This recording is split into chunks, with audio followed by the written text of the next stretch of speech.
गणेश जी का नाम लेकर हम शिव पुराण प्रारंभ करते हैं। हे शंकर भगवान, हे माता पार्वती, हम जो भी शिव पुराण सुन रहे हैं, हमारी सब मनोकामना पूरी करना, हमारी रक्षा करना, हम सब आपकी शरण में हैं। दुर्गास ऑडियो बुक यूट्यूब चैनल को लाइक, शेयर एंड सब्सक्राइब करने के लिए आप सभी का बहुत बहुत धन्यवाद और आभार। दुर्गास यूट्यूब चैनल की लिंक अपने परिवारजनों, प्रियजनों, मित्रजनों को ज़रूर भेजें ताकि सभी लोग लाभ उठा सके। धन्यवाद। शिव पुराण में श्री कोटि रुद्र संहिता में 6ठा अध्याय प्रारंभ करते हैं। ब्राह्मणी की सद्गति व मुक्ति। सूत जी बोले, हे ऋषियों, जिस ब्राह्मण के घर में सुवाद ठहरा था, वह सुबह शाम दोनों समय अपनी गायों का दूध निकाला करता था। आज भी उसने अपनी स्त्री से कहा कि बर्तन दे दो, मैं दूध निकालता हूँ। तब उसकी पत्नी ने दूध का पात्र दे दिया और बछड़े को खोलकर गाय के पास भेज दिया। परंतु बछड़े ने जैसे ही थोड़ा सा दूध पिया, उसे तुरंत गाय के पास से हटा दिया। माँ के पास से हटा देने पर बछड़ा उछलने लगा, जिससे ब्राह्मण के पैर में ठोकर लग गई। क्रोधित होकर ब्राह्मण ने बछड़े को बहुत पीटा और गाय का दूध निकाल लिया। गाय दुखी होकर रोने लगी कि वह अपने बच्चे को दूध भी नहीं पिला सकती। मैं अपने बच्चे को पीटते हुए देखती रही, परंतु उसकी कोई मदद नहीं कर सकी। तब बछड़ा अपनी माता को समझाने लगा कि माता, तुम धैर्य रखो, जो जैसा करता है वह उसी का फल भी भोगता है। अपने बछड़े की ज्ञान भरी बातें सुनकर गाय बोली, मैं जानती हूँ कि तुम सही कह रहे हो, परंतु अपने पुत्र की दुर्दशा मुझसे देखी नहीं जाती।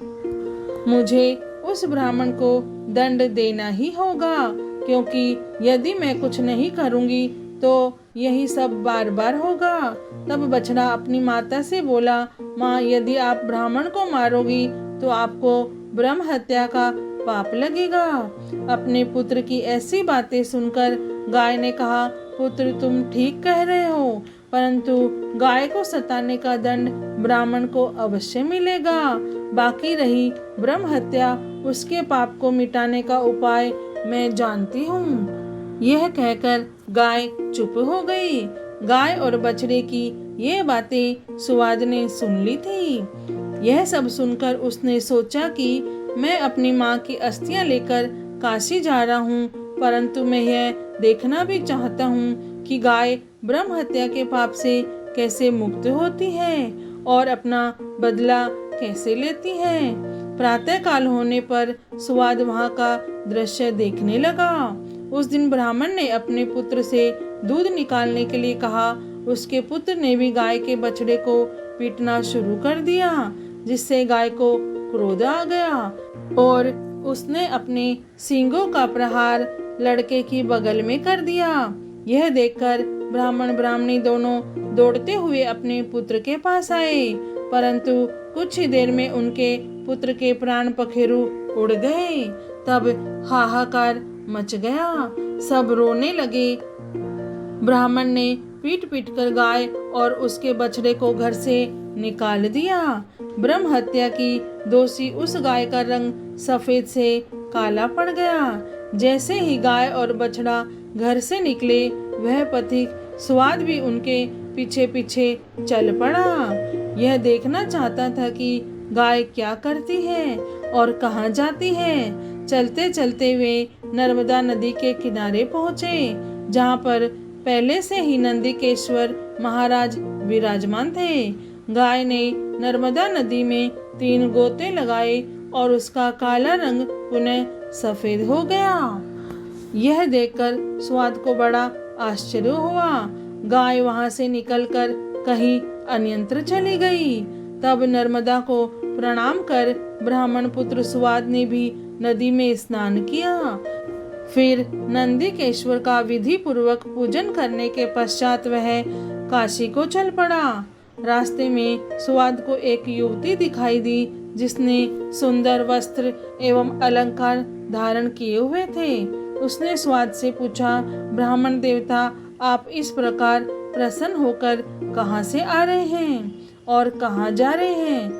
तब सुवाद ने उस युवती को सारी बातें बता दी और कहा कि मैं अपनी माता की आज्ञा को पूर्ण करने हेतु उनकी अस्थियां काशी ले जा रहा हूँ। तब यह सुनकर वह युवती बोली, ब्राह्मण, तुम बहुत भोले भाले हो। यह तीर्थ अत्यंत पवित्र है। प्रतिवर्ष वैशाख शुक्ल पक्ष की सप्तमी के दिन नर्मदा की पवित्र धारा में स्वयं गंगा जी आती है। आज वही शुभ दिन है, इसलिए तुम अपनी माता की अस्थियों को यहीं प्रवाहित कर दो। यह कहकर वह युवती अंतर ध्यान हो गई। सुवाद पुनः नर्मदा नदी की ओर लौट आया और उसकी पवित्र धारा में सुवाद ने अपनी माता की अस्थियां प्रवाहित कर दी। तभी उसे एक दिव्य दृश्य दिखाई दिया। उसकी माता दिव्य देह धारण किए शिवलोक को जा रही थी और उसे आशीर्वाद वचन देते हुए कह रही थी कि तुम धन्य हो, तुमने अपनी माता को सद्गति प्रदान कर दी। पुत्र को आशीर्वाद देते हुए वह ब्राह्मणी शिवलोक को चली गई। शिव पुराण में श्री कोटि रुद्र संहिता में 6वां अध्याय पूर्ण हुआ। हे भोलेनाथ, हे शिव शंभु, हे माता पार्वती, आपको कोटि कोटि प्रणाम और कोटि कोटि धन्यवाद। जय भोलेनाथ।